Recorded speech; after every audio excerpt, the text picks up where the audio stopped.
Hey there, internet friends. Welcome to another episode of That Nerdy Site Show, a weekly podcast where the team members from That Nerdy Site get together to talk about our lives and all of the nerdy things we love about them. I'm your host, Trevor Starkey, and joining me this week we have Logan Wilkinson. How you doing, Logan?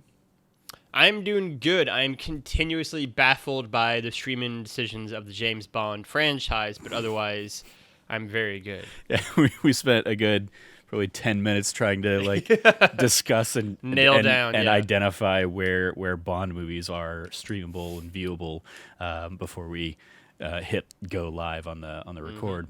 That's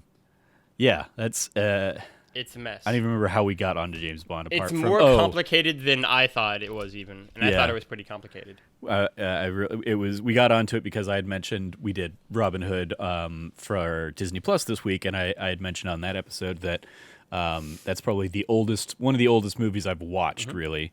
And you were like, "Oh, I've probably watched Bond movies that were older than that." And then we got into if we were to do like a James Bond rewatch kind of podcast thing, where would we do that, or how would we do that, and all that stuff, and yeah, that led us down a rabbit hole of convolution. Everyone just buy the Blu-ray. It's fine, guys. Yeah, I do occasionally see those like all movies, like all the whole collection, pop up or something like that. I'm like, do I really James Bond? Do I really want to bother with that? And I'm like, no, I don't. What are you thinking, Trevor? James Bond might be one of the few ones where it actually makes sense to have physical media versions of it, because it's so complicated to try to watch them on an order. It's like actually one of the few instances where it's like, actually it is a better bang for your buck probably than buying 5 different subscription services. Yeah. This is not going to be too much about James Bond unless Logan's been watching that. Well, I mean, it'll probably come up in the Hitman conversation, because obviously James Bond's going to be the next. And I do have a couple James Bond-esque questions about like the Hitman game with you. Okay. Yeah, I'm very excited for that. So maybe we'll dive into that. But before we get into that, a little bit of housekeeping. If you like what you hear, please remember to rate, subscribe, review, share the podcast with all your friends, and all that fun stuff. And if you're feeling extra generous, you can always support us on Patreon at patreon.com/thatnerdysite, just like our wonderful patrons. Logan's been playing Hitman. I've been playing a little flurry of games that I'll touch on.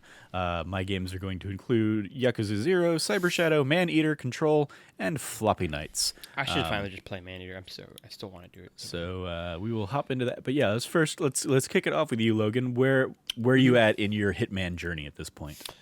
I've been playing a lot through. I mean, I've chipping away at every. I have 3 games at once to play through, right? Yeah. Me and you each kind of did the same thing. But I feel like I've really focused back in on Hitman 1 again and going through that one. Mm-hmm. And having played levels from all 3 games, I have not finished Hitman. I still haven't beaten Hitman 2 or Hitman 3, technically, but just going back through them all. From what I've played, Hitman 1 really does have some great levels. Just that, right out of the gate, it just came out swinging. I just went through and did a bunch of times I think it's Bangkok level in Hitman 1 in Thailand with the Rockstar son and the annoying manager. That one's a ton of fun. I really like smothering the Rockstar guy in his birthday cake after the party. There's something particularly satisfying about that. Hitman's. I don't think I've tried that one yet, because I was like, I don't know if the rest of the party leaves for him to do that. They do. Okay. So yes, that's what happens. Okay. I didn't know if either. Yeah, eventually, I poisoned the cake for him at one point in one of my playthroughs. That's a good one too. Yeah. So yeah, basically what happens is if you hang out long, everybody gets there, and then one of his bandmates mentions that the cake is from his dad, and then it's a whole he gets really down and upset by that. So he starts complaining about muttering under his breath. His his manager says all right, everyone out of the room. They have a one-on-one, and then she leaves him just to cool down for a minute or two, and you're just hanging in the room still, and just walk over and just smash his face into the cake, and it's pretty great. Yeah. I always enjoy the Hitman levels too. I don't know about you, but where I can just everyone's dead that I need to kill. And then I just walk out the front door. Mm-hmm. I don't even try to find a hide. I'm just I'm gonna walk out directly out the front door. And that one was really fun to just walk out and be yeah, cool, great, bye guys.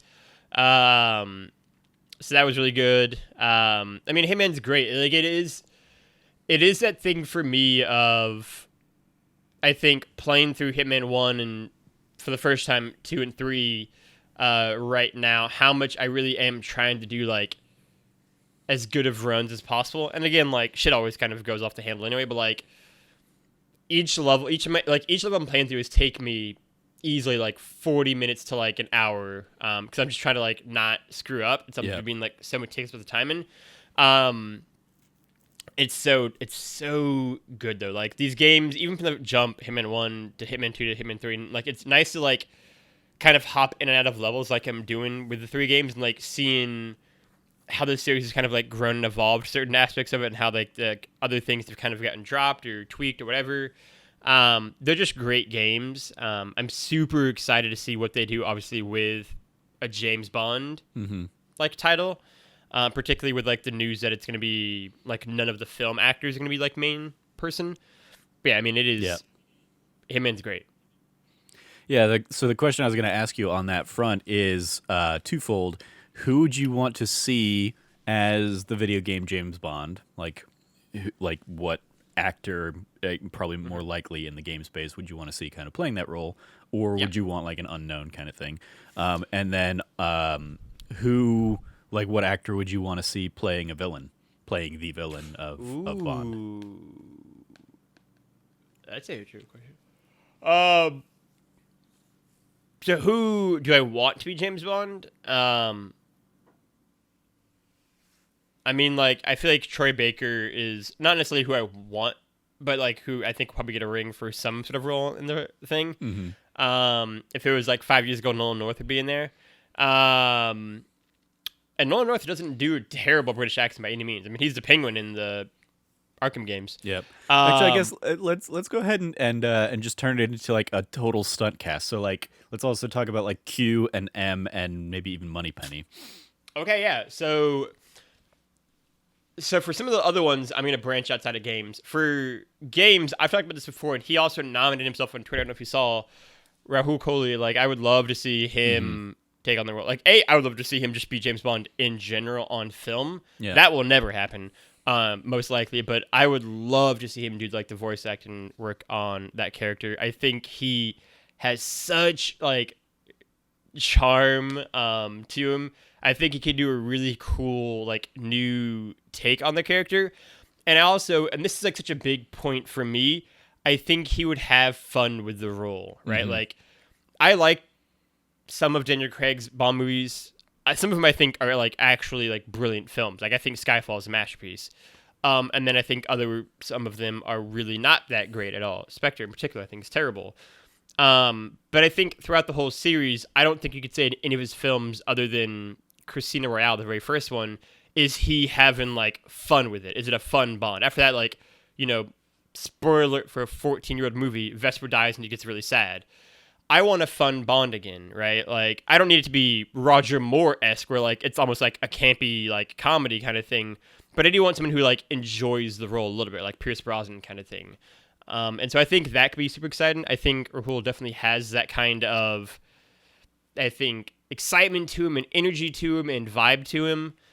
And it's the same thing on, like, the film side of things, where the film side, give me a Henry Golden, give me a John Boyega. Give me anybody in kind of that mold who is just kind of funny and quick-witted, I think, and you can just really enjoy the role.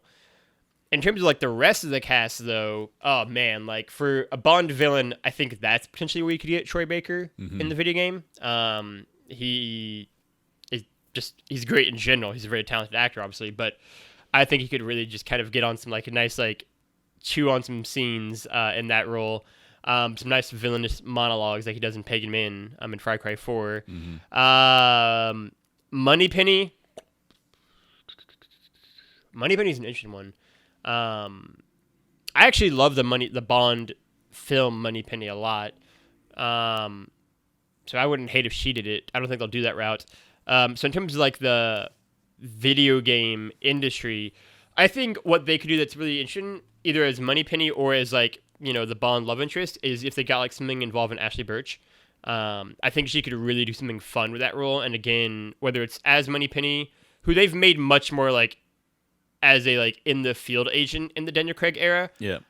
And so I think she could do something with that. Or again, it's just like kind of the love interest. She could totally do. I could totally see like an Ashley Birch doing something like Halle Berry did in Die Another Day, like who's like her own badass like secret agent who like almost got her own spin-off film. Totally give her like that kind of role. Just let her like flourish and be super talented like she is. For M, so I am under the opinion that they'll probably go with a male M again after the Judi Dench era. They'll kind of switch it back. And they already kind of have in the films. And so someone with like that kind of gravitas and just old man vibes in the role. I feel like there aren't that many like older video game voice actors that immediately come to mind. Especially the ones that can do British accents, because like I don't know if the voice actor of Sully, who I think of first, can do a British accent. So maybe get someone just like who's not a video game like voice actor to come in and do like the VO for that role. And so in that vein, I think it'd be super cool. Like if it had been like 10 years ago, I always have thought about the fact that like I think it'd been super cool to have seen Anthony Hopkins be M. And like that probably would have worked best in like the 90s when they had Judi Dench. So I'm not really going to complain because that was an incredible performance. But like I think he'd have been super cool. Like Ian McKellen could have been either great Bond like M, or God, can you imagine if we'd gotten like a 1980s like peak Ian McKellen like Bond villain role? Like he'd have just like had so much fun playing in that role. He's such a great villain. Just basically be Richard III again. That's exactly what I was thinking. Like I didn't want to be like be Richard III, but like come on, like his Richard III is iconic, obviously, and brilliant, like the modern day stuff. But in terms of like actual people who are going to do it and not who are in their 80s, I don't know. That's a great question. Who would be a good M to you, Trevor? Who are you thinking of? I'd love to see them have fun with it and get someone like Pierce Brosnan to come and now play like the elder statesman kind of. So you get kind of like Bond, like fans to come in and be like, oh, that's cool that he's playing this other role now in the Bond universe. That's dope. Yeah, I like that. Obviously, like he wouldn't have to necessarily like he could just kind of be a voice in your ear kind of thing. He doesn't need to be fully fleshed out and performed or whatever. Sure. But yeah, so I think that'd be like a fun little nod to not only like the history of the series, but also kind of like hey, this is where Pierce Brosnan could be at in this day and age. And it's not like his Bond being M, like elevated to M or anything. It's just, hey, we got Pierce Brosnan. What else are you doing these days? Is he waiting for Mamma Mia 3? Probably not. Pierce Brosnan. So like, I will totally acknowledge my bias. Like, I grew up on Pierce Brosnan movies. Yeah. Same. Like I love his Bond. I just have such a soft spot in my heart for his Bond. His Bond is the only one I think I've seen all of the movies. Probably, yeah. I would believe that. Pierce Brosnan, and like Pierce is also just such a great, fun actor. Like he just so clearly was someone, and he's talked about this, like who grew up watching and loving the series, and like there's just I think something special in like how he plays the role and like did like the PR work and like everything involved in like being James Bond. I think he relished and like really enjoyed in a way that like Daniel Craig didn't. And not to say like either's necessarily better or worse, but just like one clearly had I think more fun doing everything involved with being Bond. And I've always said that, like I would love to see Pierce, if they ever did, which they wouldn't, do like an old man Logan kind of version of James Bond. Like get like a Bond in his like late 50s, early 60s, which is where Pierce Brosnan is right now. But like get him in like that age, like gray, like keep the beard because he looks so good in that pirate beard he's got, and just have him do like a really cool like old man Logan, like one last journey kind of story. I think it'd be such like they could do so much cool things with that, and like they never will because that would like break the whatever. But like of like it's all technically one person, so if you did that, whatever. But like it'd be so cool. Like just let them do for like one time, do one standalone movie that's like its own universe story, just one movie like that, and like it'd be so cool. Or maybe make that the video game, maybe make it an old man James Bond video game with like a 60-year-old Pierce Brosnan James Bond, and like that'd be so I think so cool. That'll be fun for the kids to play. It'd be something like But like you could do like a Hitman kind of thing with that, I think, really well, right? Because Hitman isn't a like run and gun shooter, so it would be more like figuring out how to like take down your target, or like add in like Gotham, like Arkham Asylum, like Batman, like solving the crime scene puzzle things and like piecing it together, like who the villain is, and like making it, adding in like parts from like not Wolf Among Us. Is that it? The Telltale game. It's that is the one with like the mystery Fable, and the Fable characters. Yeah, it's Wolf Among Us. Okay, yeah. Make it something like that, and like make it where you are like solving a mystery over the course like this game. I mean, they did do an actual Batman game in Telltale, or two. Yeah, but that wasn't as good, I thought. And so do something like that, like have it be like slower paced and have it just kind of like build into this great crescendo. Like I think that'd be a ton of fun to play. But I also agree that, yeah, they've already kind of said they're not going to have any former James Bond actors be Bond, but that'd be super cool.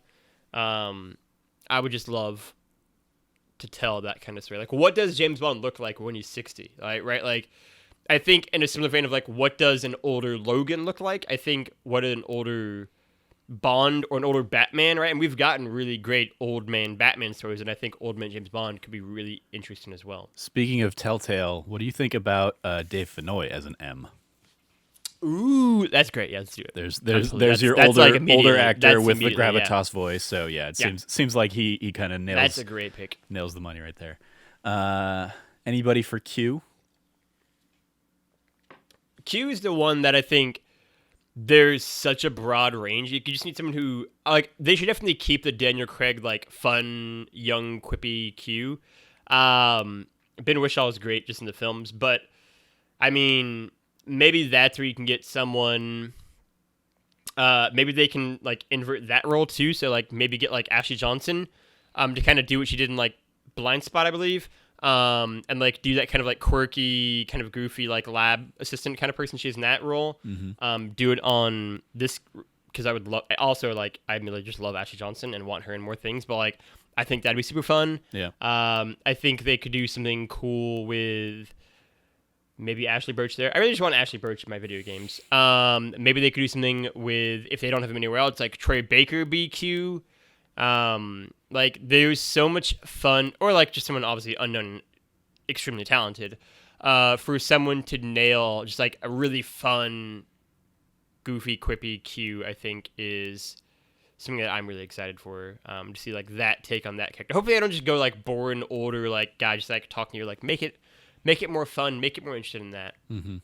I like the Ashley Johnson pull. Yeah, I think that's right. Yeah, that'd be a fun, interesting take. She on could it. Be a ton of fun, especially giving her something to do that's not just Ellie and super depressed. So incredibly, like emotional and sad. Yeah. Well, cool. Any other? So now that we've gotten some of the James Bond talk out of the way, any other Hitman thoughts that you want to kind of bring to the table? Did you see the news of kind of their roadmap? For February, kind of funny, yeah. Kind of people on the internet very excited, to take down Greg, yeah.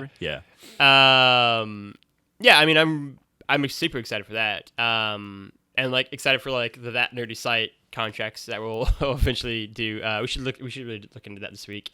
But yeah, I mean, it is such a weird thing. I feel like how like every year there's just one January game that's like perfectly timed to like that year that just like feels so right. And whether it was Dying Light at this point years ago when it came out, and like just like it hit that window so perfectly and kind of started that, I feel like a little bit. Whether it was Resident Evil 2 in 2019 was like such a perfect January window for that, and 7 before that, to now Hitman 3, like it just, I think I want something a bit slower paced right now. I want something that I can just like sink a ton of hours into, just kind of doing stuff over and over and over again, like learning from my mistakes, learning the routes of the people. And I think it's something that will make Cameron happy, really kind of seeing the overarching like lore and story of the Hitman games is like kind of cool to see. Especially when you're doing it like I am, where you're kind of like rewinding and fast forwarding over sections. I mean, Hitman, I think, just has such a unique vibe and energy to it, if you know what I mean. Like, nothing else really plays and feels like a Hitman game. Yeah. and that's a total like compliment and testament to the work that they're doing over there with those games, and it's just really neat to see that growth from game to game to game. And yeah, I mean, Hitman 3 in particular is just like and I'm playing it on not a 4K TV, on like a base PS4, and even I'm just like these games are beautiful. Like they're so nice. Like I can't even imagine like everything specced out. Yeah, they are just incredible to look at visually. I think the gameplay wise, they're so sophisticated, so complex. There's so many different kind of routes and endings, and yeah, it's still incredible. Yeah, it's definitely a ton of fun, and it made me realize how much I missed like a new Dishonored type of game, which leaves me excited for Deathloop later this year. But yeah, it is Absolutely. it's obviously different in terms of gameplay style, i.e. Dishonored, first person kind of action game versus third person over the shoulder Hitman style. But that notion of like the world is going to exist and it has its patterns and it has the things you can kind of do to break up those patterns, if once you've learned them, and how you can kind of manipulate those things, that makes the Dishonored games really, really fun, really great. And definitely kind of put me in the shoes for that of like, and also in Dishonored, you're basically every level is like, how do I take down this target or these targets? And how do I do it in any number of different ways? There is there were a couple missions I got to where I was just like, okay, I've played 3 or 4 missions today or whatever, so I just want to go into this one, walk up to the guy, shoot him in the head, and we'll run away. And definitely a couple of those that I did. I was like, I don't need to worry about like the story of how I can do this and like pretend to be his chef and sneak in and poison his food or whatever. It's like, let's just do the easiest possible route on this one. Get in, get out, and move on. And sometimes you want to just be the assassin in Dishonored and just run in, like stab him and then bounce. One of the things that I really like about Hitman that I don't know if Dishonored has. I'll add it to my. I should have played Dishonored years ago. Honestly, I'm sure I'll love those games. Is the fact that like just walking around, and it's a lot in the Bangkok level I was talking about. Just walking around and listening to all the conversations, because they're actually really funny a lot of the times in Hitman games. Yeah. And also if you're like listening, like we'll also tease a lot of stuff they're about to play next, and kind of recap what you've done before, like how much like they were like summarizing all the people that we had killed and like the ramifications of that in the Bangkok level was like super cool to like hear and like see like that, like especially because like in Hitman 1 unlike 3, like it was done seasonally, and so like you were getting these episodes out like months later or whatever, and so it's like, and I said like, hey, like too long didn't read, just listen to everyone and they'll like recap the last 4 episodes for you or whatever. Those conversations are so much fun, and like that world, it really does feel like in Hitman. I know this is like a cliche, so like I'm already sorry, but like it really does feel like that world is just like alive and doesn't give a fuck about you in Hitman. Like you're just like totally like doesn't matter, and like they're just all gonna do like their own lives and do their own things in this game anyway. And it's really funny to watch.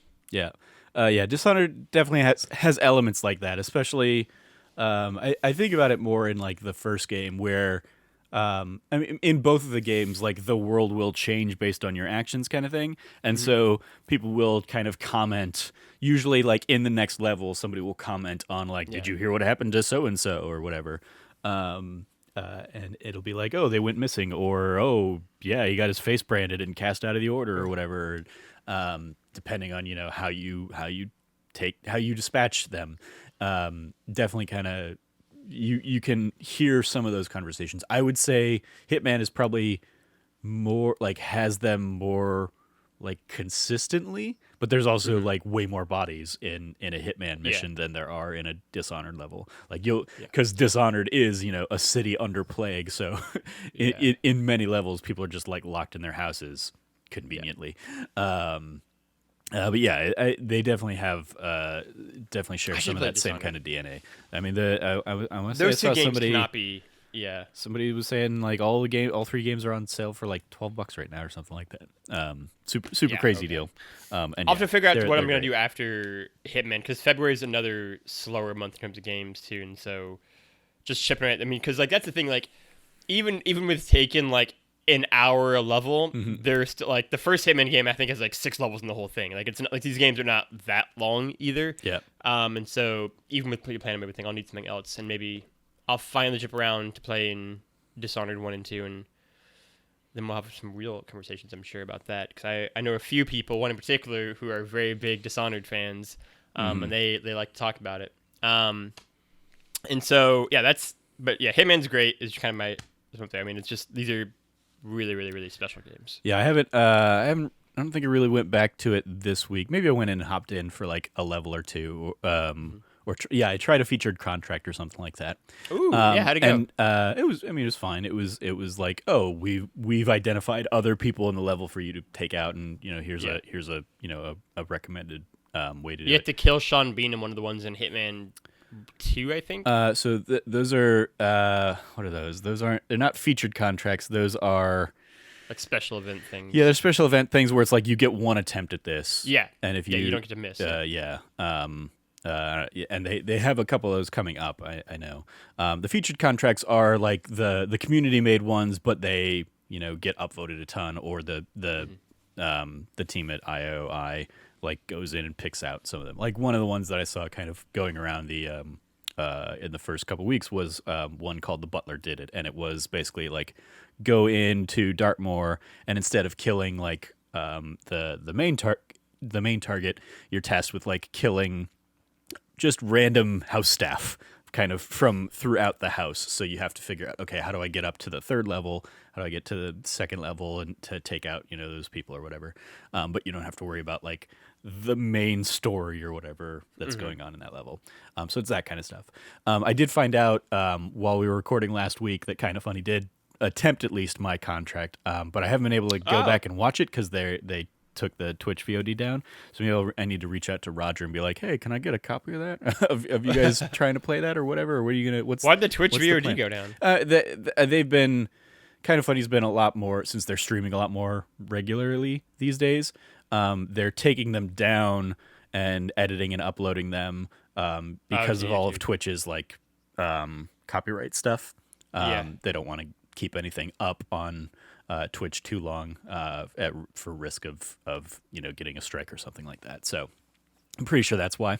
But they did it as part of their like big 12-hour January stream part 2 or whatever. So I don't know if they plan on re-uploading that or what the intent is behind that. But somebody tagged me in a tweet later on in the week, basically saying they attempted my contract and here it was, and they tagged like me, and they tagged the Kind of Funny team. So that was how I knew that, they actually did it, because I definitely didn't share that code out with anybody. So Sure. This guy was able to track down the code and figure it out. So that was cool. And so I tweeted out like, oh cool, they did one of mine. I look forward to doing their featured contracts as part of the weird deal. It's definitely one like I love that synergy is happening, and I love that they really have gotten into to Hitman 3 this year. Because in the past it's been like, oh, Nick likes it, and that's about it. But it is such a fun and creative and like weird little series.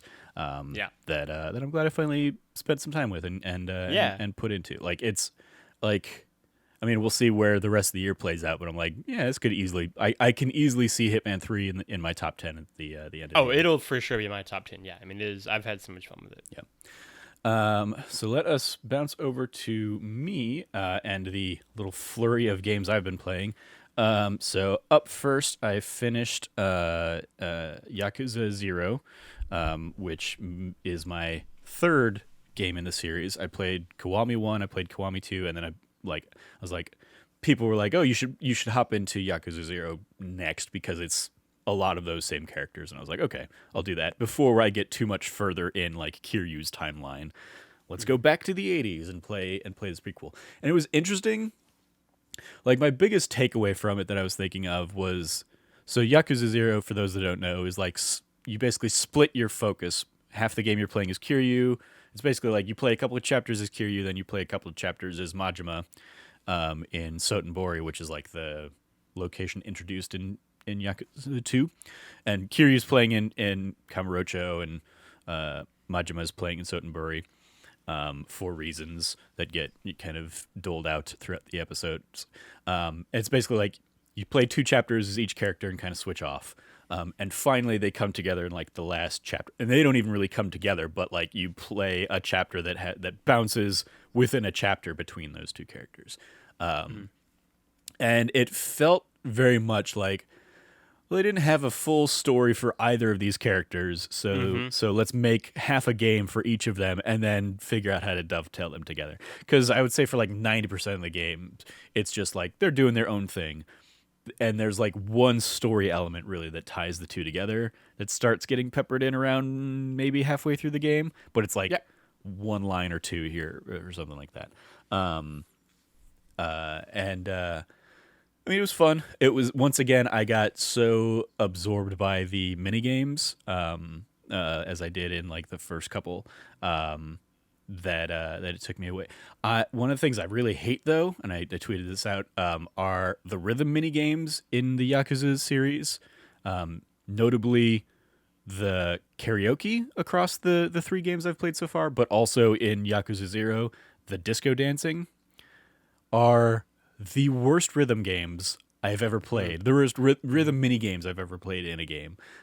In particular, the Yakuza ones, their karaoke ones, drive me crazy because, like, the tempo of the song will just speed up and slow down without warning, and you don't get enough warning because sometimes the button prompt will be like right at the beginning of the line, and so you're like waiting for the thing to get, and then suddenly like, oh, it went double time, and I missed that prompt, and I missed the next 2 prompts, afterwards or something like that. And it's infuriating doing that kind of stuff. So I was just like, I hate all of these. I hated the disco mini games where it's like pseudo Dance Dance Revolution, but more like you need to kind of like bounce around to the right spot and do it in time, but also it's not really in time because there's a weird like timing thing between like the beat of the music and when the like the icon is telling you to push I hated it. I hated all of them.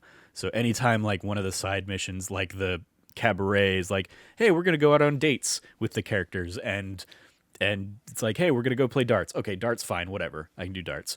Oh, hey, we're gonna go disco. Damn it, fuck disco. Like those were the side missions, the sub stories I deliberately didn't do. I was like, fuck it, I'm not. There's like each character has like a trilogy of like disco missions to do, and I was like, nope. I tried each one once and was like, nope, I'm bouncing away from this. I don't know if I've ever done karaoke or disco in any of the games.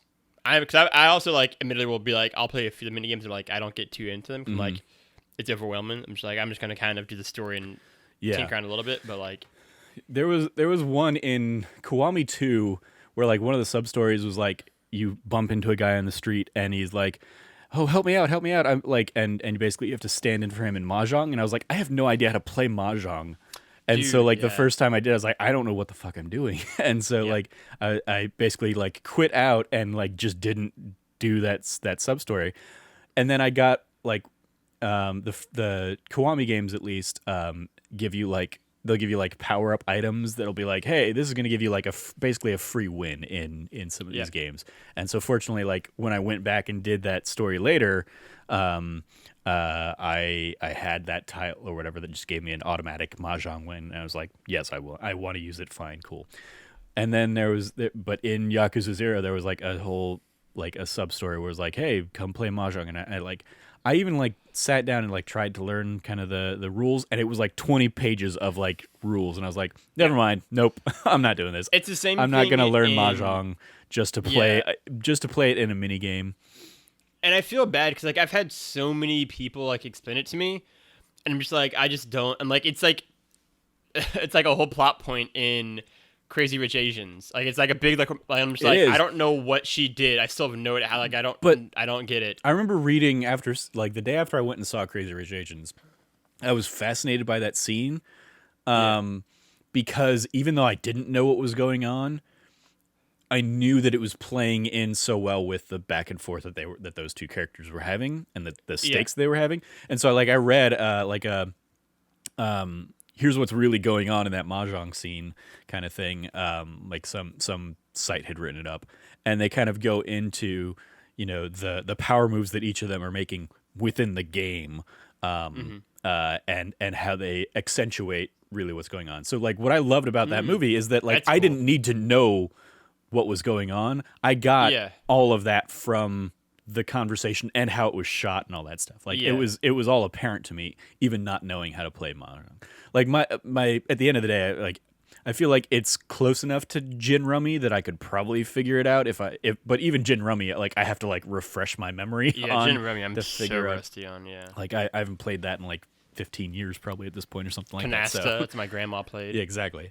So yeah, there are a ton of those mini games where I'm just like, nope, I'm not doing any of those. Like there's like CeeLo and stuff like that. A lot of like very Asian kind of centric. The baseball games. ones. I'm glad that you quickly predicted yeah. like last time are just so hard. I hated the baseball ones. There was one in Kiwami 2 where like you're taking Haruka around town and like you can like build up her friendship meter or something.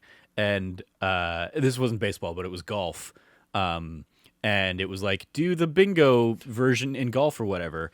And I was like, okay, well, let's see what this is. And it's basically like you go to the golf course or whatever, and they throw like a grid, a tic-tac-toe grid, basically, with numbers 1 through 9, and you basically have to, like once you hit one, it disappears, and as you get more, the whole grid moves back. It moves at different angles, and the wind starts ramping up, and so like I tried it like probably 8 times, and I was like, fuck you, kid. Like this was the second thing she wanted me to do. I was like, I loved you in the first game.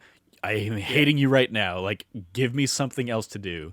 I tried it. Like I was like, all right, I'm gonna try it one more time, and that next time I got like 7 of the 9 or whatever, because you had to get all 9. You had to do a perfect run of it to get the thing that she wanted you to get or whatever it was. And I was like, all right, I got 7.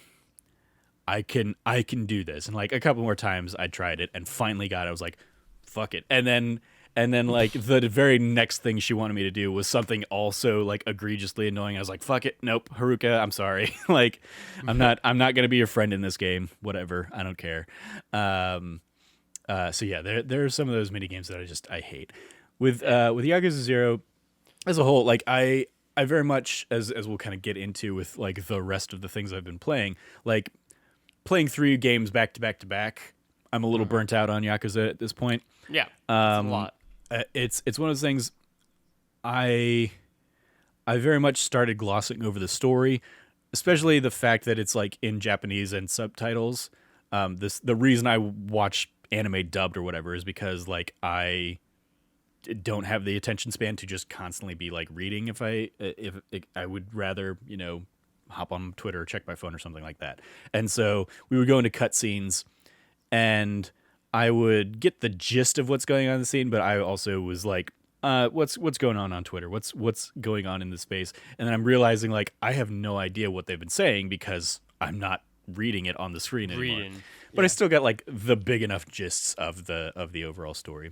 I really enjoyed the Majima story of Yakuza 0. Like him, he's basically like he's given a target to go be a hitman for, and he finds the woman. She turns out to be blind, and he basically doesn't go through with it, and they become like he basically falls in love with her throughout the thing, and starts to really try and help her. And I really enjoyed like her as a character. I thought she was interesting and kind of had like a fascinating backstory and tied into other elements of the story. But like her dynamic with Majima it really brought out like a different side of Majima, especially having only played the first 2 games. Guy who is crazy and just constantly randomly attacking you, and guy who is suddenly into construction. It was like, okay, so getting to see like his origin story was cool and a lot more interesting, I thought. But yeah, it didn't feel like they had enough to make like a Majima standalone game, so they were like, all right, well let's give like the same kind of level of storytelling to Kiryu, kind of tell that story. At the same time, like it's weird Yakuza 0 being a prequel, because I'm like, I know where a lot of these players end up.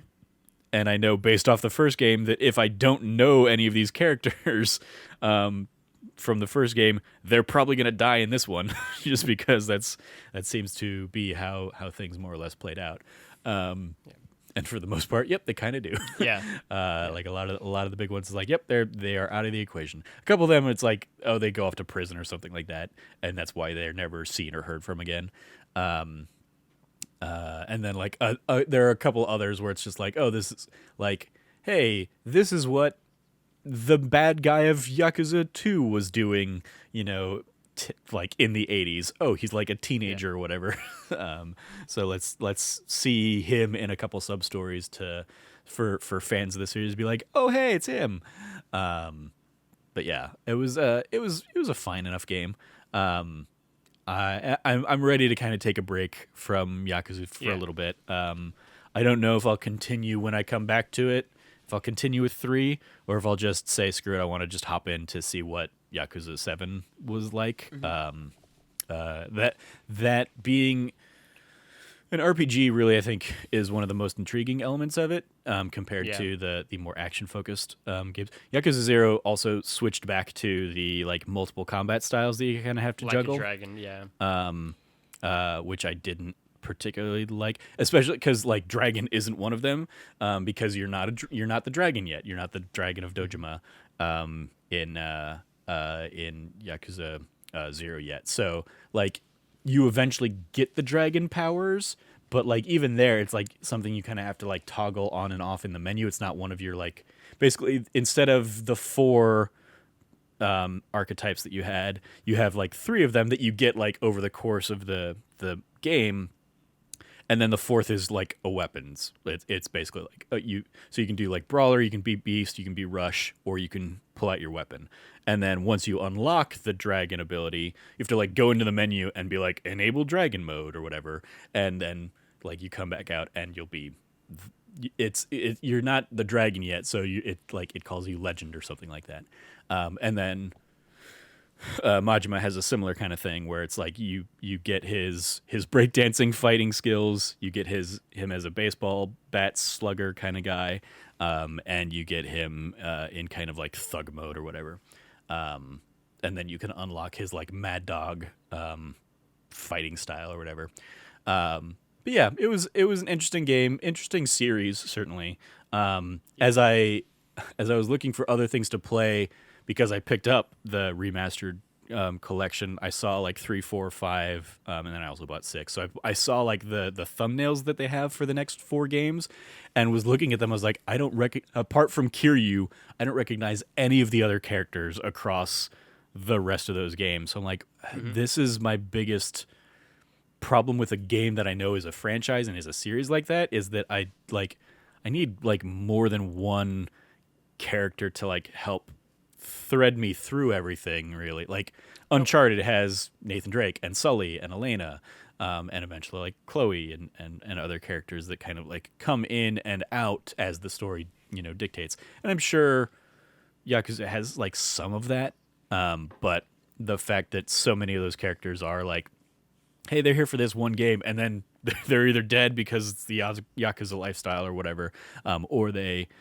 go to prison or whatever. Like they just don't have like a lot of through line characters in that series. Yeah, I mean, to me, that's true. And like again, I really really liked Yakuza Kiwami 1, and one of the things for me that I really liked was this almost like Shakespearean-esque like 2 brothers that kind of fall apart, and like one becomes good, basically one becomes bad. And again, going back to, I don't think they planned for this to be a series necessarily.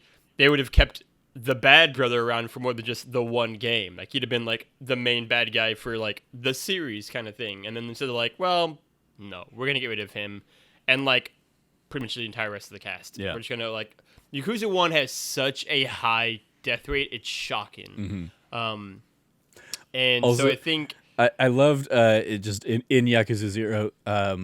Like I'm like, oh, okay, I'm gonna play a game where I'm actually in the Yakuza, and then like in chapter 1 or whatever, it's like you get framed for murder and you get expelled or you leave. And so like over the course of 3 Yakuza games now, I've probably spent like an hour actually in the Yakuza. Like 2 chapters. And one of those was like a cutscene where I became the head of the Yakuza and then retired in the same cutscene. It's like, peace, guys. What? Yeah. So yeah, three games in, and across 2 characters, I've only been in the Yakuza for like maybe an hour. Mm-hmm.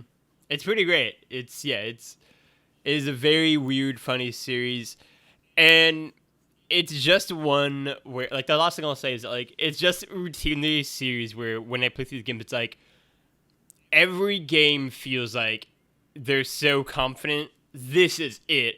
We're not gonna make another Yakuza game, and they get another one. It's like, all right, well, we killed everyone, so I guess we're gonna restart this with just the one character again. And it's like, but it's okay because this is gonna be it. This will be. And it's like, all right, well, 7 games later, we really didn't see that one through, did we? Now, yeah, it's like they just constantly kill everyone off, basically. Yeah.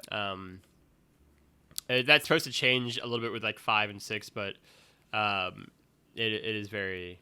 It's kind of ridiculous. Yeah, and well, like I know that 7 is basically like a soft reset because it's not centered around Kiryu anymore. It's a different character, new character kind of thing, and so that's where I think I can maybe bounce away from the Kiryu storyline and just hop into that fresh, and the combination of like a new character and new gameplay style in that it's a JRPG instead of action, will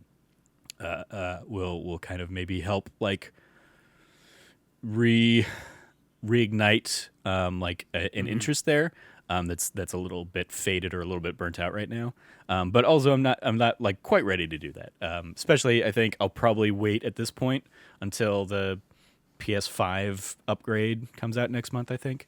So I'll be like, all right, let me check on that. Let me check back in Yakuza in a month, and see Ichiban story, because everything else, it seems like it still has all of the other crazy nonsense. I see people like Rebecca Valentine spending hours upon hours upon hours in the weird mini game sim management stuff that's out there. So I'm sure like it still has all that kind of nonsense out there for me, and probably still terrible karaoke mini games as well. I'm sure. I would hope.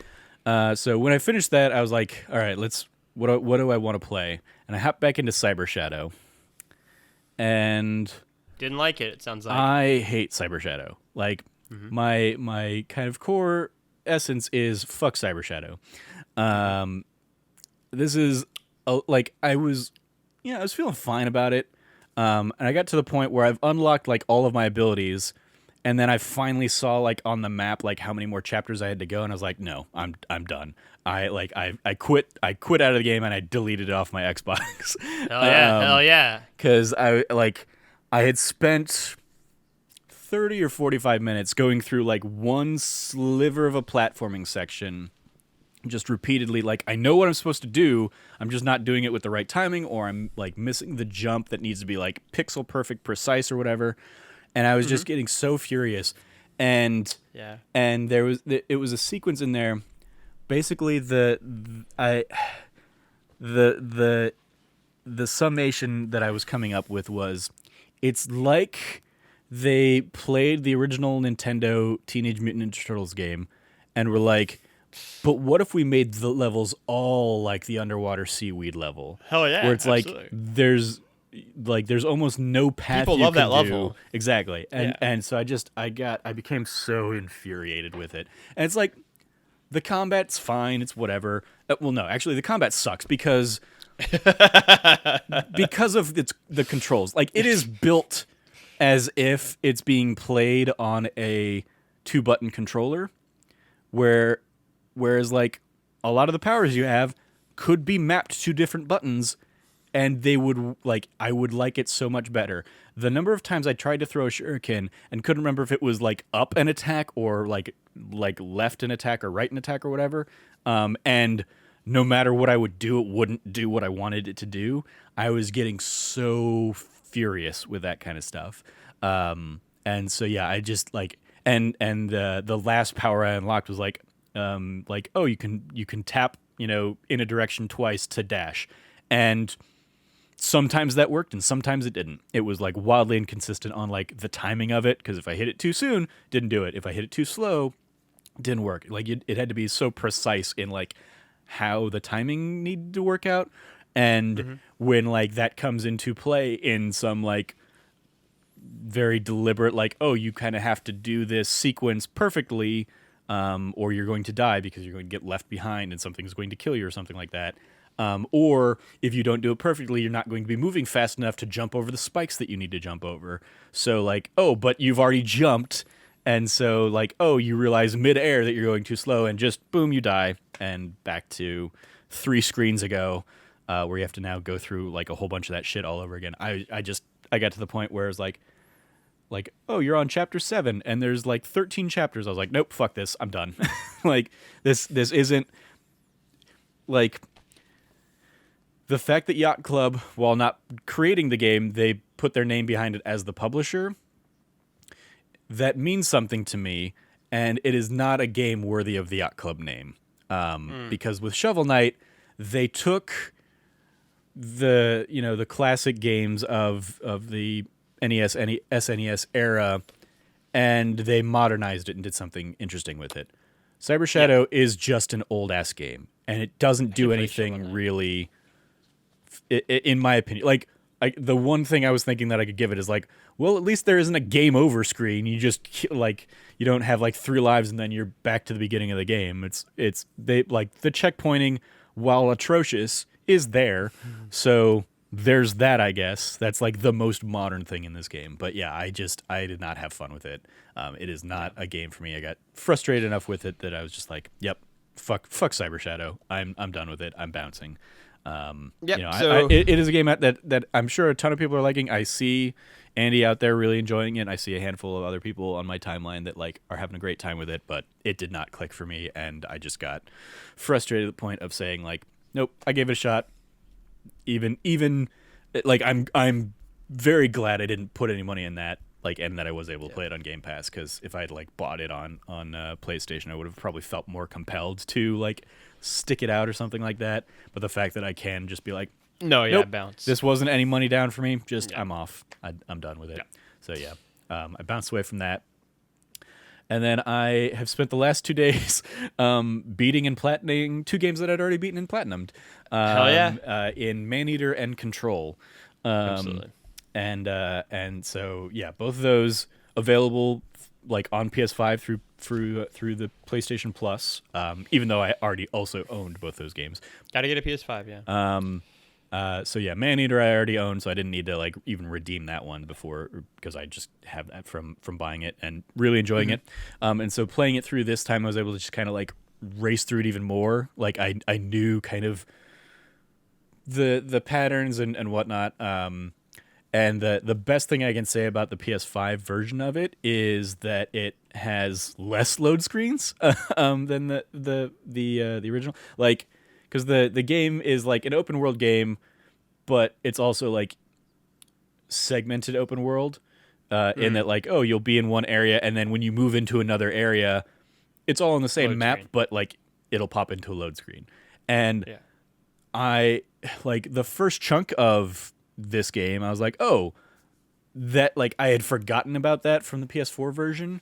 And so I was like, oh, okay, like that's an upgrade from the. But then I got like to later in the game, and there were still like I would go between one area to another, and it'd be like, brief load screen pops up, and then it like at that point I would rather the game just kind of like froze while it waited for everything else to load in, rather than like go to a loading screen that's there for like 3 seconds and then like dips away. Yeah. So like I wish that it's still been optimized a little bit more, that they didn't need any load screens, because it's like I feel like there's not enough going on under the hood of that game to really warrant it. Sure. But it's a different, it's a smaller studio, I'm sure, and all that kind of stuff. But yeah, so at least load screens are much quicker. So that was like a nice benefit. Like I didn't really notice too much of a graphical difference, except so this is something I'm noticing already in a handful of these games, especially games with day or night cycles, i.e. this and like Immortals Phoenix Rising and like Fortnite really are the ones that are coming to mind right now. And I guess Valhalla too. Like even when I like, because I typically kick up the brightness setting, 10% or whatever. Same. And even with that, like, I'll be wandering around and like I'll get to a dark part in the game, like at night or something like that, and I just suddenly won't be able to see anything. And then on the flip side, like we'll get to like, sunset time or something, and I'll be walking towards the sun, and again I won't be able to see anything because it's that the driving into the sun kind of like effect where like the light is just so dissipating or whatever, it's blinding you to everything else. And I'm just like, this is not an element I like of ray tracing. Take this element out of these games. Don't do this. In particular, I kept thinking about it, especially as I went back and played more and more of Dartmoor Manor. But like there are probably times where when I was playing with you, I would be going down like one of those staircases, and like every time I went down, I'd like turn the wrong way because I was like I couldn't see which way I was. I couldn't remember which way the staircase went, and I just couldn't see the staircase on my screen, on my 4K screen in my house. Or whatever. I couldn't see. The lighting was so dark in those sequences that I was like, like part of it's my eyes are also getting older or whatnot too. But it was just like like. It gave me a even more appreciation for the work that people like Steve Saylor, Blind Gamer, are doing. Yeah, absolutely. For accessibility and those kinds of things. And Hitman was one that he kind of said like it's not really doing a lot. And in both these games, I was also acutely aware of like the subtitle size. I think in Hitman you can adjust the size of it. So but like with what Steve always talks about too is that like accessibility features aren't just for people who can't see or who like it's hard to make out the text. Like it's for people who have no discernible like physical kind of difficulties reading or anything. But it's like me and you each, and like I feel like everyone I know always turns on subtitles. Mm-hmm. It's not because we can't hear; it's because it just makes it easier to also be able to read it too. It's like we also like to be able to have it to where like if we walk into a corner, it's not just pitch black, right? Like I also turn up the brightness at least 10%, if not like 15-20% more. It's like I like to be able to see the game that I am playing, right? Like unless I'm playing something that is like a horror game, and even then I'm gonna have the brightness up because I want to be able to see even more in that. It's like I don't want to be scared as much as you want to scare me. Yeah, and so like these features aren't just for like accessibility like advocates, or people for everyone that plays games might find something in them, might find something that they prefer better than how like the standard version of the game is, right? And I think subtitles is like the easy example of that, right? Like I have subtitles on pretty much every single form of media that I consume. Mm-hmm. Like if I'm watching a like TV show, subtitles are probably on. If I'm playing a game, they're definitely on. If I'm watching a movie, they're probably on. Like I like to be able to read as well as listen in case I miss something, that I look away for 1 second and I don't hear what they said or whatever. Like, I want to be able to consume everything. Yeah. I don't want to miss anything. And so those features are, they're there for everyone. Yeah. But Maneater, it's Give still me Control. It's still a fun kind of. And I want to play. You are a shark, and you are leveling up and powering up and just chomping away at like doing a whole bunch of like side quests and like taking out targets and stuff like that. Like basically becoming the apex predator across the 8 little biomes or whatever. And still, that game is littered with like just fun. Like such a weird random assortment of Easter eggs and stuff like that. Like there's in a game that includes like an Easter egg to Arrested Development and the Banana Stand. There's SpongeBob's Pineapple House. There's Lord of the Rings not Lord of the Rings. Well, there might be Lord of the Rings too, but like Lord of the Flies references. Like there's there's the 3 seashells from whichever future gay or movie series that is, with where Taco Bell's the only food, the only fast food place.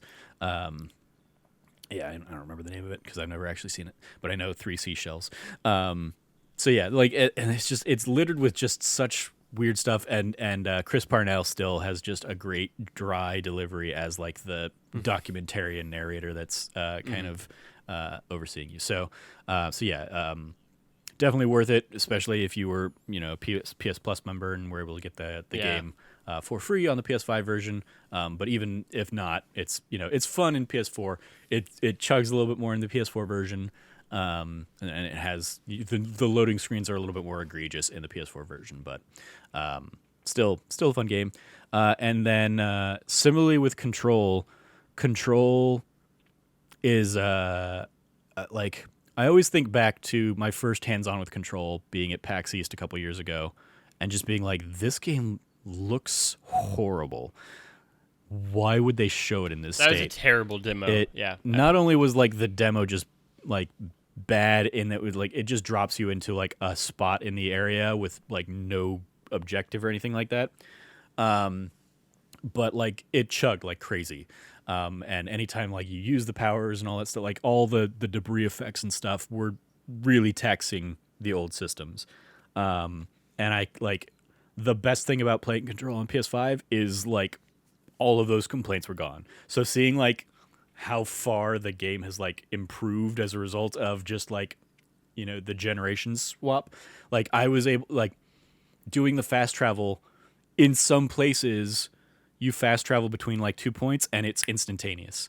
In others, like if you're going into like a different level of the oldest house, it still gave you like a loading screen for a few seconds, but still like significantly faster than it was on the PS4 version of the game. So, and then since I'd already played through the game this time, I just kind of was like let me hop in and let me see. Like, in particular, I was getting frustrated early on with like the shooting because I was like, I thought I remembered like some kind of like snap to stuff, and there may have been this. But I don't think I actually played around with it. But they have like accessibility options in the game where it's like, do you want to turn on assist mode or whatever? And I was like, yeah, you know what? Oh,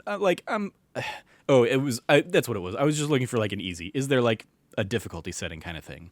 Because I've already played through the game. I don't need the challenge of it. I just kind of want to like, you know, I'm just looking for something to do to, you know, take up a day or something like that. And so yeah.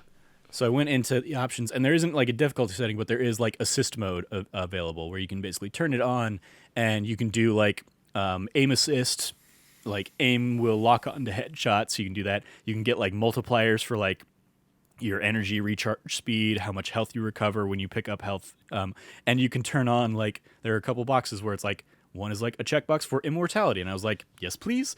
And then one was like one hit kill. And I was like, yeah, let's do that too.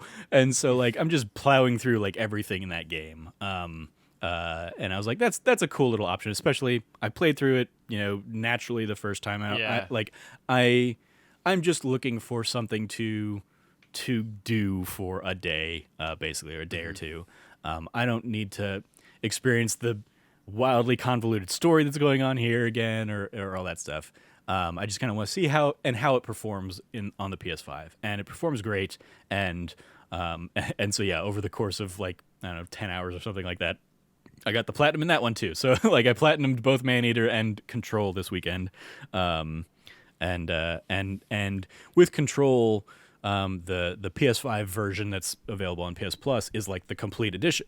So now I'm tempted to go in and see the DLC expansions that they added to the game, since I didn't do those on the PS4 version.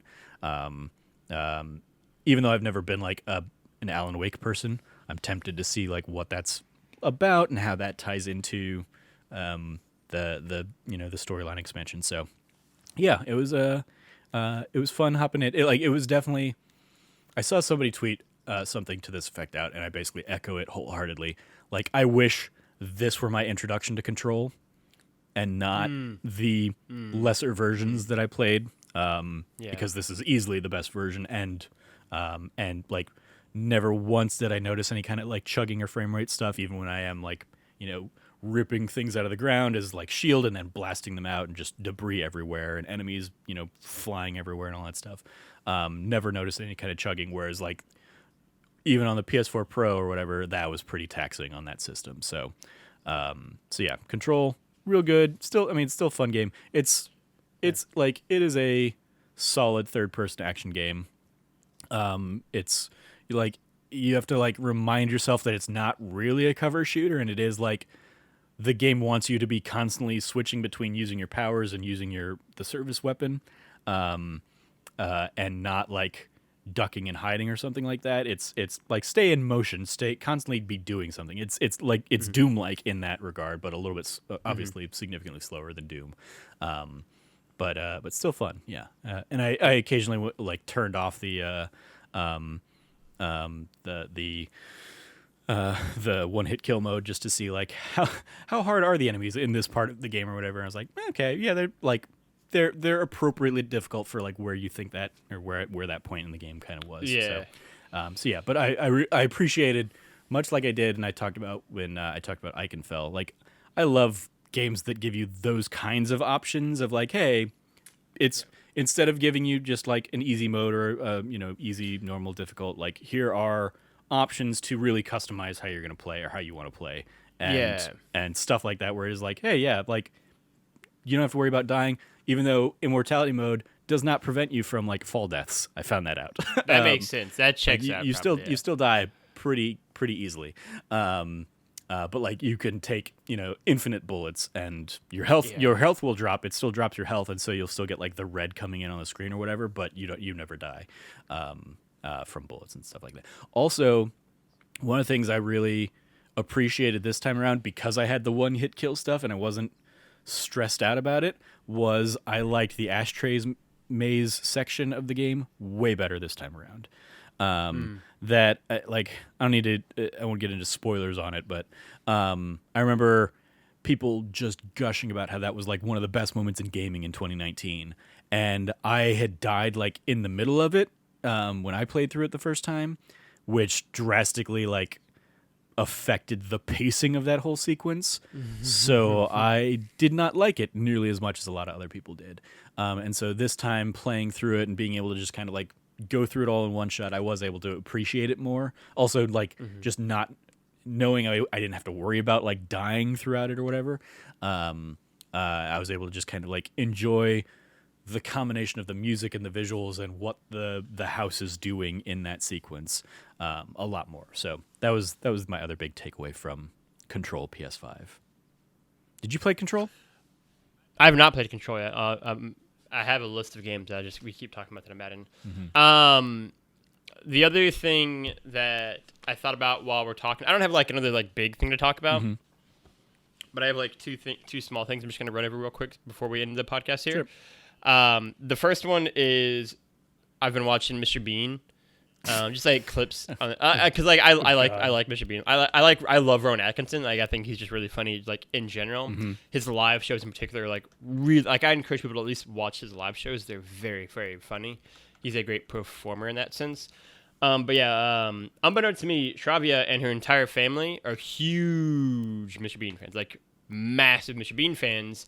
And after doing some research, I realized that Mr. Bean is available in 230 territories around the world.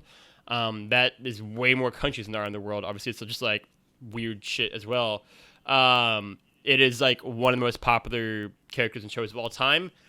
And one of the big reasons that they talked about upon doing the research is Mr. Bean has almost no dialogue as a character. Yeah. And so it's super easy to transmit. And so obviously Shravya's mom and dad, like when they were in India, and then obviously when they moved to stateside, and then her brother and family, like they're all just huge Mr. Bean fans. And I also like Mr. Bean. I've been watching some clips. We were watching an episode last night while I'm eating dinner. There are only 14 episodes. That's the thing that also been weird. Like they're 14 episodes over 5 years. They're all like roughly an hour long. Yeah, it's really great. Ron Atkinson's funny. I could never get into Mr. Bean. That's totally fair. Some of the episodes I think are better than others, but the ones that like when they land, they're so funny. I also like Johnny English, which he did as well. Big fan of that.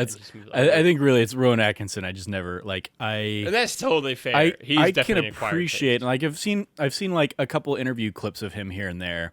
Yeah. Where like he shows just like how insanely versatile his face is, and like that's obviously that's a huge appeal of Mr. Bean. But like yeah, just the ineptitude of his characters always like turned me off.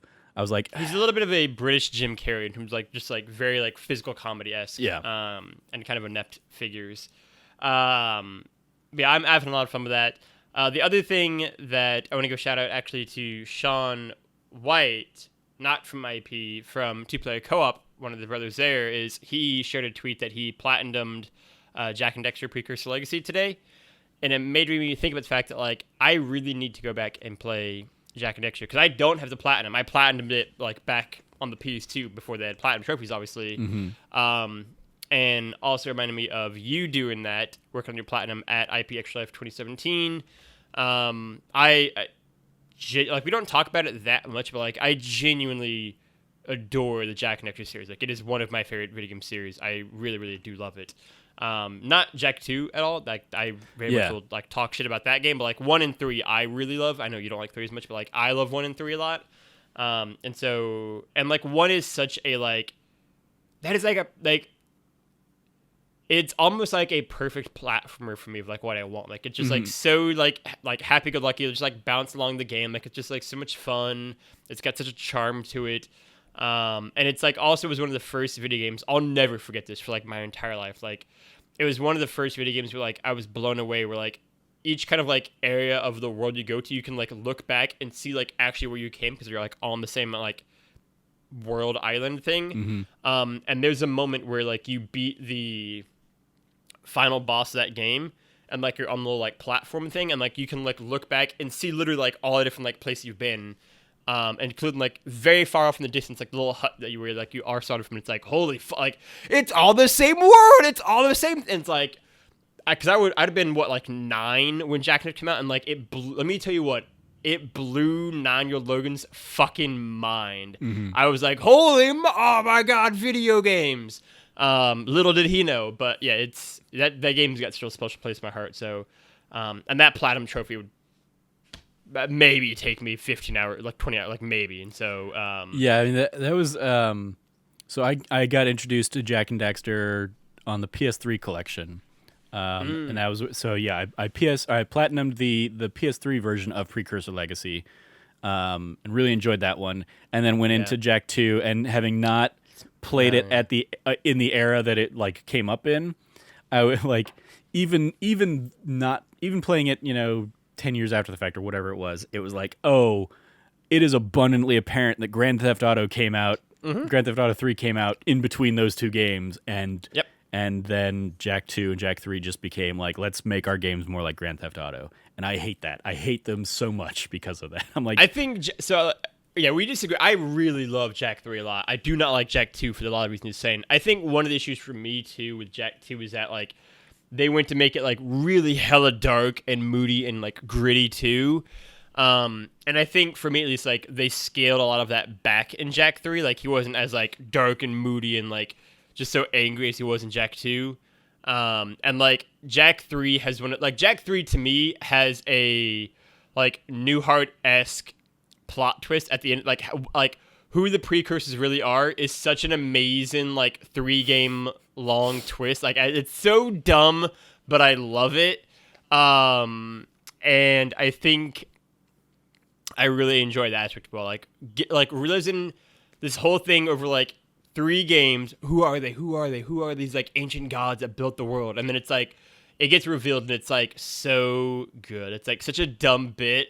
But I love it. Yeah. So like Jak 3's got just like a bunch of fun stuff in there. Yeah, but 1 in particular, like 1 and 3 are just, they're a ton of fun. So I might do that as well. Those games I could probably get the whole collection for like $10. Yeah. I don't think so yeah, when I was playing it during that Extra Life stream a few years ago, that would have been like replaying it on the PS4 version.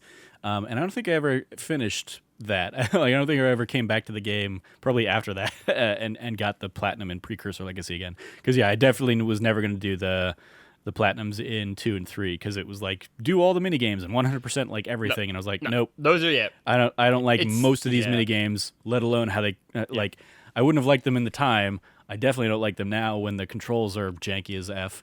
And so yeah, it was one of those. I was like, yeah, I'm okay like bouncing off that.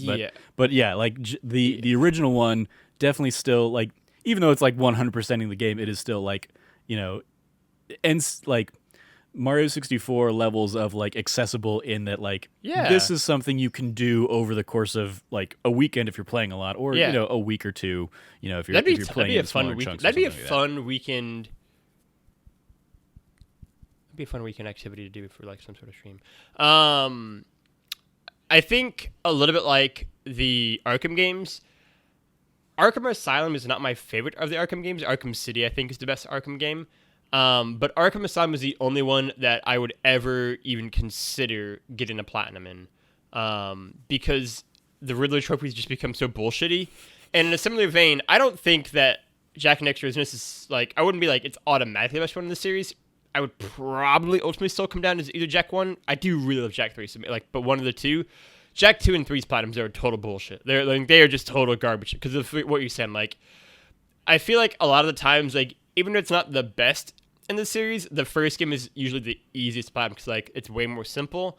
And that is certainly true in Jak and Daxter, where, like, that is, like, a Mario 64-esque game that you can just kind of platinum over a week or weekend. That's it, though. That's all I got. That's the podcast. Yeah.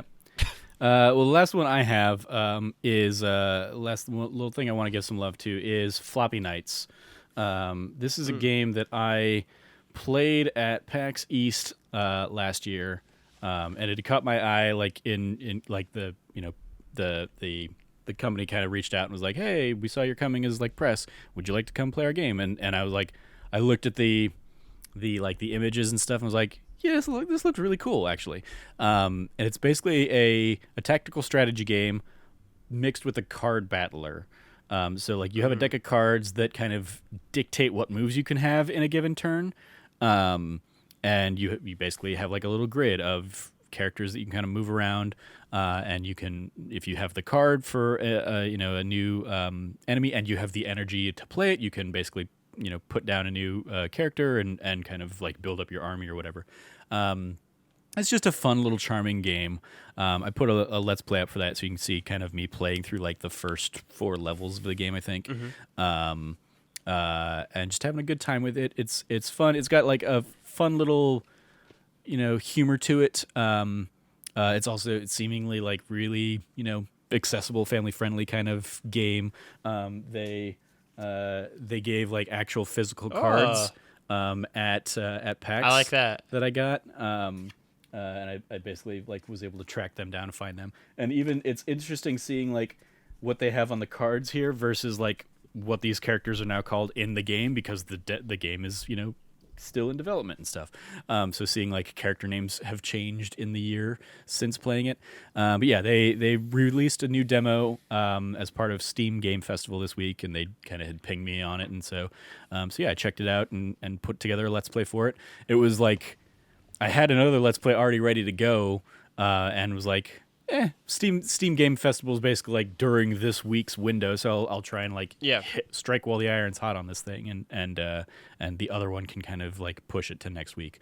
And so yeah, Floppy Nights, real good. Check it out. I want to check it out. It's a Steam game, so it's like it's PC only. I imagine it will. Like, it could eventually probably make its way to the Switch or something like that, and that wouldn't surprise me. I don't think it'll. I don't know if it'll ever come to like PlayStation or Xbox. It could. They could certainly like kind of adjust the UI, but it's definitely going to be a PC game first. From Rose City Games, and yeah, I just wanted to give it a little bit of love here in the episode too, because yeah, it's a cool little thing. It's definitely one that I'm keeping my eye on,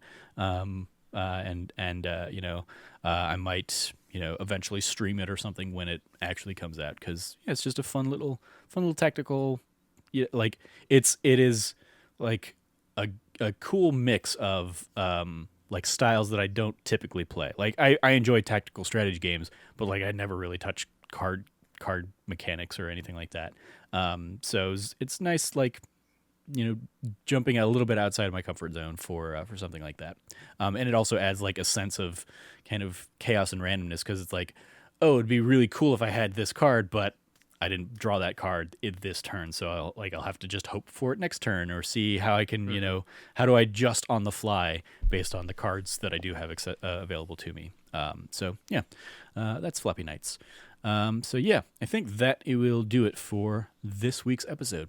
Thank you, Logan, for joining me. You can follow Logan at Lefty Logie. Anything you want to give a plug to, Logan?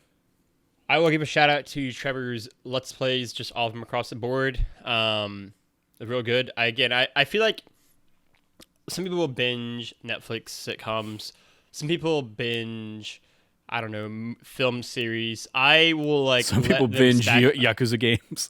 Some people binge Yakuza games, and what I will do is I will let like 2 or 3 episodes build up at a time, and then just run through like a whole bunch of Trevor's Let's Plays. They're very good. His Pac-Man one, I really found myself chuckling at, and I encourage everyone to watch his not Tacoma Bowl. I don't know why. Tecmo Bowl. Tecmo Bowl. Yeah, I was like, that's not right. Tecmo Bowl one is very good. He puts on his predictions hat and guesses who will win tonight's, or as you listened to this, yesterday's Super Bowl. And stay tuned to see who he correctly, hopefully, or incorrectly guessed. Go Chiefs, go. And yeah, it's a ton of fun. His lips are really funny and goofy. His Ninja Gaiden one is really great. And yeah, it's a lot of fun. Again, that was another one. I definitely, as I was playing through Cyber Shadow, I was like, yep, they've reached the Ninja Gaiden point for me where I'm just like, fuck this game.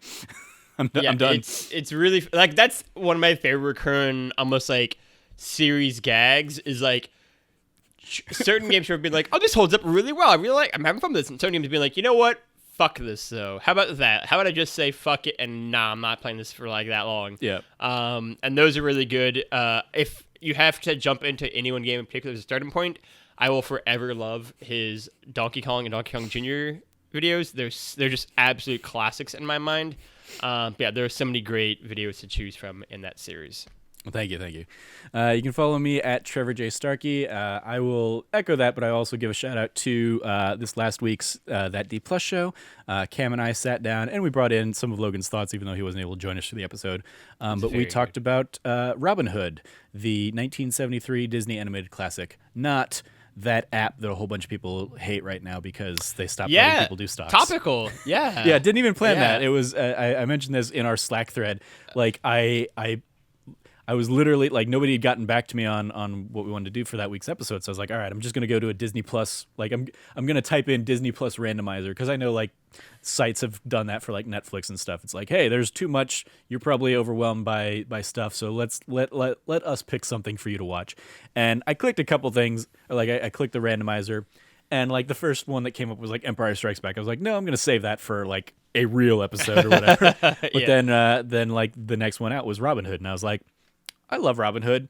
I don't feel like there's anybody really clamoring to come on that D Plus show for Robin Hood, so I could do that as a solo episode if I needed to. But Cam was able to watch it and hop on with me, and so yeah, we talked about that, and yeah, that's a fun little episode. My favorite epiphany that I think came out of that episode was the voice of Lady Cluck. Is also the original Madame Morrible in the Broadway cast of Wicked. And my sister and I saw Wicked very possibly while she was still performing it. So I may have seen Lady Cluck as Madame Morrible on Broadway. And that was it. Like, she basically left the show at the end of May. I can't quite remember when my sister and I went to New York that year. And like my any photos I took on Facebook or whatever aren't tagged from that far back or whatever. And I didn't bother like busting out the playbill to see who it actually was. But I either saw like I either saw Lady Cluck or I saw Rue McClanahan was the person that took over from her. So like either way, I probably saw a pretty good showing in Rue McClanahan. That. I was gonna say, yeah. But yeah, that was like just realizing that I was like, why I recognize this name. Why do I know this name? And then seeing Wicked in her IMDb and being like, is this like actual Wicked? And then like diving down that rabbit hole. And yep, she was in the original Broadway cast. So I was like, oh, that's really cool. Carol Shelley. Yeah. Okay. So yeah, that was my fun little finding. Like, it's one of my favorite elements of that D Plus show. She won a Tony Award for The Elephant Man. Very cool. Is finding like little nuggets like that kind of stuff of just being like, oh, like here's something that I wouldn't have thought about or I wouldn't have pieced together, especially on a lot of those older ones where I'm like, there's a lot of like when we did friggin' Darby O'Gill in like episode 2 or whatever it was. I was like, I have no idea what, like, I was glad we didn't have like necessarily the same. Actually, I think we did. I think the format's pretty much stayed the same throughout the run of this show, but like trying to figure out like what these actors had done or will do or whatever, and especially going that far back and being like, I have no idea which of these movies from the 50s and 60s were like the big movies of the time. So it's like, I'll just pull anything that I recognize, I guess, or I'll rely on like the most notable things you know this person from that IMDb has, even if it's like, oh, they were a bit part in Stagecoach or something like that. I'm like, well, they were in Stagecoach, and I know that as a name, so haha. But yeah, seeing like weird little tidbits like that, Carol Duvall, as well as the Maid Marian voice in Robin Hood. They were the original female girls in The Odd Couple, the play, then the movie, and then the series. Like they basically like continued on throughout and were in all three. They were also like they basically got cast together in a ton of things because of The Odd Couple. It seemed, because they also were in the Aristocats together, and then of course in Robin Hood together. So yeah. That was just fun little trivia bleeding over from that D Plus show. But check out that D Plus show if you want more of that, as well as mine and Cam's thoughts on Robin Hood. Spoilers, that's a real good movie, and it still holds up. Yeah. So yeah, that's going to do it. You can follow all of us over at That Nerdy Site and check out thatnerdysite.com for all the latest content from us. If you liked what you heard, once again, please rate, review, like, subscribe, maybe even consider supporting us over on Patreon at patreon.com/thatnerdysite. Every patron gets early access to a monthly bonus episode of this very show, the That Nerdy Site show. This month's early access episode is Cam and I sitting down and talking about some of those big gaming blind spots in our lives, the big games, the big franchises that we just never got around to, never sat down and played. And I also want to still, I guess, give it a little shout out to last month's episode that I was reminded of because friend of the show and former That Nerdy Site contributor Christian Puente called me up saying he was listening to you and I, Logan, talking about kind of our 2020 and then kind of some of our hopes and dreams for 2021. And so he reached out, upon hearing the episode and to let me know he was thinking about us and maybe floating the idea of getting back in and doing some like one-off collaborations or something like that in the future. So, so shout out to Christian. Thank you, Christian, for continuing to support us. Love you. Absolutely. Miss you, buddy. Hope you're doing well. Glad you're recovering from a post-COVID experience. So yeah, shout out to that. You get access to those early if you are a patron, but if not, they go live to everybody a month after the fact. So if you can't support us for the $1, you'll get me and Cam talking about those kind of blind spots the end of February here. That is going to do it. Thank you for listening. As always, stay nerdy and be good to each other.